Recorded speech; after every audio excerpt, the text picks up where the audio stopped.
अस्सलाम वालेकुम व्यूवर्स, कैसे हैं आप सब। उम्मीद करती हूँ कि खैरियत से होंगे। फ़ातिमास कुकिंग पैशन में आप लोगों को मैं खुश आमदीद कहती हूँ। तो आज मैं आपके लिए एक मीठी रोटी की रेसिपी शेयर करने वाली हूँ आपके साथ। तो ये मीठी रोटी जो है गुड़ से बनती है और हम जो है इसे बचपन में बहुत खाया करते थे। तो अब भी मैं इसे बनाकर अपने बच्चों को खिलाती हूँ और ये सबको बहुत ज़्यादा पसंद आती है। अगर आपने कभी खाई हो तो प्लीज़ मुझे बताइएगा। तो ये बहुत ही सॉफ्ट और नरम बनती है, बहुत ही टेस्टी और यमी होती है। तो इसको जो है हम डोली रोटी कहते हैं और आप इसे क्या कहते हैं वो मुझे ज़रूर बताइएगा। तो आइए बिस्मिल्लाहिर्रहमानिर्रहीम रेसिपी को बनाना स्टार्ट करते हैं। तो ये लीजिए, सबसे पहले जो है मैंने एक बोल लिया, एक जो है पैन लिया है और पैन के अंदर मैंने डाला है तकरीबन 3 पाव के करीब गुड़ लिया है मैंने, गुड़। ठीक है, ये है फ्रेश गुड़ है। ये देखिए, आप इसका कलर देख रहे हैं, बिल्कुल ताज़ा गुड़ है ये। और ये पानी में बहुत जल्दी मेल्ट हो जाता है। तो इसका जो कलर है ना वो भी बहुत अच्छा आता है रोटी के अंदर। अगर बिल्कुल ब्लैक कलर का गुड़ हो तो उसका कलर जो है और ज़्यादा डार्क हो जाता है।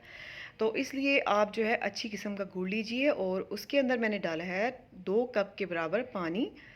3 पाव गुड़ लिया है और उसके अंदर मैंने 2 कप पानी डाला है। ये देखिए, ये वाला मेजरिंग कप जो है ना, बड़े वाला 250 ml वाला, ये वाला कप मैंने 2 कप इसमें पानी डाल दिया है। तो आंच मैंने नीचे से ऑन कर दी है और अब मैं इसको थोड़ा सा ढाँप कर चूल्हे पर रख दूँगी पकने के लिए, ताकि ये मेल्ट हो जाए। और यहाँ पर लिया है मैंने एक छोटा सा बोल और उसमें मैंने डाला है 1/2 कप के बराबर पानी और साथ में इसमें डाला है 2 टेबलस्पून ईस्ट। तो ईस्ट जो है मैं हल्के से नीम गर्म पानी में मिक्स करके रख दूँगी ताकि ये अच्छी तरह से फूल जाए। तो अगर आप ईस्ट नहीं डालना चाहते तो आप इसमें जो है 1/4 टीस्पून बेकिंग सोडा डाल दीजिएगा। ठीक है, बेकिंग सोडा से भी ये बहुत अच्छी बन जाती हैं। तो अब जो है ये देखिए, थोड़ा सा मैं गुड़ को हिला लूँगी ताकि ये थोड़ा सा मेल्ट हो जाए। ये देखिए, बहुत नरम है और ये इसको बिल्कुल 5 मिनट लगे थे इसको मेल्ट होने में। 5 मिनट से ज़्यादा नहीं, बिल्कुल 5 मिनट लगे थे और ये बहुत जल्दी मेल्ट हो गया था। तो गुड़ जो है वो थोड़ा सा हार्ड साइड पर हो ना, ज़रा सख्त हो तो वो उसको देर लगती है। लेकिन ये काफ़ी सॉफ्ट था, फ्रेश था, इसलिए ये जल्दी हो गया। तो अब जो है मैं गुड़ को थोड़ा सा ठंडा होने के लिए रख दिया है और ये देखिए, अब मैं आपको बताती हूँ। ये एक मैंने बोल लिया है, बड़ा सा बोल लिया है और उसके अंदर मैंने डाला है 7 कप्स वाइट फ्लोर। ठीक है, ये वो है, इसको कहते हैं सफ़ेद आटा। ठीक है, आप अक्सर घरों में बनाते होंगे। तो इसको सुपर फाइन आटा भी कहते हैं। सुपर फाइन आटा आपने लेना है, उससे हमारी जो है मीठी रोटी बहुत अच्छी बनती हैं, परफेक्ट बनती हैं। अगर आप चाहें तो देसी आटे की भी बना सकते हैं, उसकी भी बहुत अच्छी बन जाती हैं। और ये देखिए, हमारा खमीर जो है बहुत अच्छा सा फूल गया है, राइज़ हो गया है, वो मैं इसमें डालूँगी। और साथ में इसके अंदर डालूँगी मैं 4 टेबलस्पून के बराबर योगर्ट। तो अगर आप योगर्ट नहीं डालना चाहते तो स्किप कर दीजिएगा। वैसे योगर्ट डालने से ये और भी अच्छी बन जाती हैं। तो ये देखिए, थोड़ा सा गुड़ जो है हल्का सा ठंडा हो गया था, बस नीम गरम थोड़ा सा था। तो जैसे ही नीम गरम होना, ये तो आपने इसके अंदर डालकर सारा जो है इसमें मिक्स कर देना है। पहले मैं इसको स्पैचुला के साथ अच्छी तरह से मिक्स कर लूँगी। तो ये देखिए, पहले मैंने आधा डाला है और उसके बाद मैं दोबारा से आधा डालूँगी। तो अगर आपका आटा सॉफ्ट हो जाए तो आपने घबराना नहीं है बिल्कुल। ये जैसे ही ठंडा होता जाएगा ये बिल्कुल हार्ड साइड पे चला जाता है। बिल्कुल सॉफ्ट सा आटा हमने इसका गूंदना है, बहुत ज़्यादा हार्ड नहीं होना चाहिए। ये देखिए, काफ़ी सॉफ्ट आटा है बिल्कुल, जो हम आम रूटीन में आटा गूंदते हैं ना, उससे थोड़ा सा सॉफ्ट। और ये देखिए, आटा मैंने गूंद लिया है इसका। और अब इसके ऊपर मैं 1 टेबलस्पून ऑयल डालकर इसको मैं रख दूँगी। तो इसको मैं एक ढक्कन देकर इसको मैं साइड पर रख दूँगी, थोड़ी सी गर्म सी जगह पर। जहाँ पर थोड़ी सी गर्माइश हो वहाँ पर इसको रख देना है। वैसे मैं इसको धूप में रख देती हूँ, धूप में जो है ये जल्दी राइज़ हो जाता है। तो 1 घंटा तकरीबन, ये देखिए, 1 घंटे के लिए मैं इसको धूप में रख रही हूँ। अगर आप चाहें तो आप किसी ओवन में या किसी गर्म जगह पर रख दीजिएगा ताकि ये जल्दी से फूल जाए थोड़ा सा।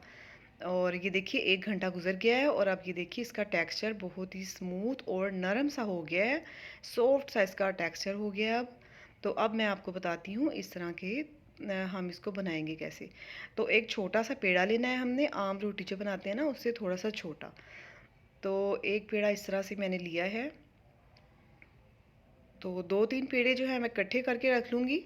बल्कि इसके जो है मैंने जितनी रोटियां बनानी हो ना मैं उतने ही पेड़े करके रख लेती हूँ। आप जितनी रोटियां बनानी हो पहले उतने सारे पेड़े कर लीजिए, तो तब आप इसको इकट्ठा बेल कर इकट्ठा फ्राई कर लीजिए। सारी रोटियां इकट्ठी बेल लीजिए, तो बारी बारी करके फ्राई कर लीजिए। तो ये देखिए एक रोटी मैंने बेल ली है और घी जो है मैंने गर्म करने के लिए पहले से रखा हुआ था, वो गर्म हो गया है और गरम गरम ऑयल के अंदर जो है मैंने ये डाल देनी है। ऑयल जो है हमारा फुल गर्म होना चाहिए।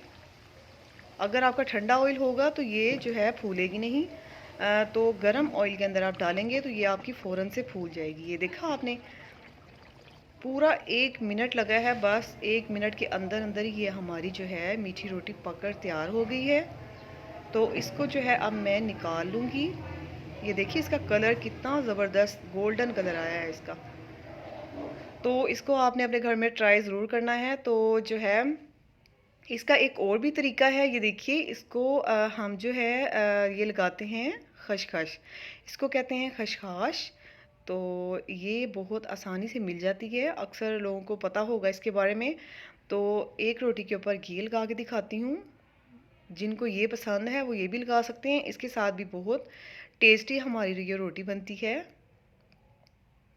तो ये देखिए इस तरह से आप देख रहे हैं, मैंने इसको इसके ऊपर लगा दिया है और अब इसको मैं उल्टी साइड करके सारी इसके ऊपर चिपका दूंगी।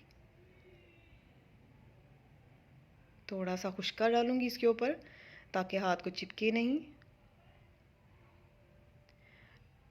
तो ये देखिए कितनी अच्छी सी खशखाश जो है हमारी रोटी को एक साइड पर लग गई है, दूसरी साइड पर नहीं लगानी, ये सिर्फ एक साइड पर लगाऊंगी। और जो खशखश वाली साइड है वो मैं नीचे करूंगी और दूसरी साइड ऊपर, और इसको भी मैं उसी तरह से फ्राई कर लूँगी। याद रखिएगा ऑयल हमारा गर्म होना चाहिए। तो ये देखिए आपने जो है स्पैचुला की मदद से घी ऊपर डालते जाना है, तेज़ी से जल्दी जल्दी से घी ऊपर उसके डालते जाना है बड़ी एहतियात के साथ। तो ये फ़ौरन से फूल जाती है। और ये देखिए हमारी जो है दूसरी रोटी भी बनकर तैयार हो गई है। ये इतनी कमाल की बनती है, इतनी यमी बनती है। तो आप अगर इसको अपने घर में बनाएंगे तो यकीनन आपके घर वाले बहुत ही इसको पसंद करेंगे। तो ये देखिए पूरे यूट्यूब चैनल पे आपने कभी इस तरह की रोटी नहीं देखी होगी। तो आज मैं ये रेसिपी आपके साथ शेयर कर रही हूँ, आपने अपने रिलेटिव्स को भी शेयर करनी है और इसको ट्राई ज़रूर करना है। और प्लीज़ मुझे बताइएगा कमेंट करके कि ये कैसी बनी है। तो ये देखिए सारी जो मीठी रोटियां मैंने बनाकर तैयार कर ली हैं और अब मैं आपको इसको ट्रे में सर्व करके दिखाती हूँ। इस तरह से मैंने कुछ खशखश वाली बनाई हैं और साथ में कुछ सादी बनाई हैं, क्योंकि कुछ लोग इसको सादा पसंद करते हैं, कुछ कुछ लोग जो हैं इसको खशखश वाली पसंद करते हैं। तो ये देखिए आप इसको चने के साथ सर्व कर सकते हैं और साथ में अचार के साथ, बहुत ही लजीज और मज़ेदार लगती है ये। तो ये देखिए साथ में चने और साथ में अचार, और अब मैं इसको आपको बाइट करके दिखाती हूँ, तोड़ कर दिखाती हूँ। ये देखिए बहुत ही सॉफ्ट और नरम बनी है, बहुत ही लजीज।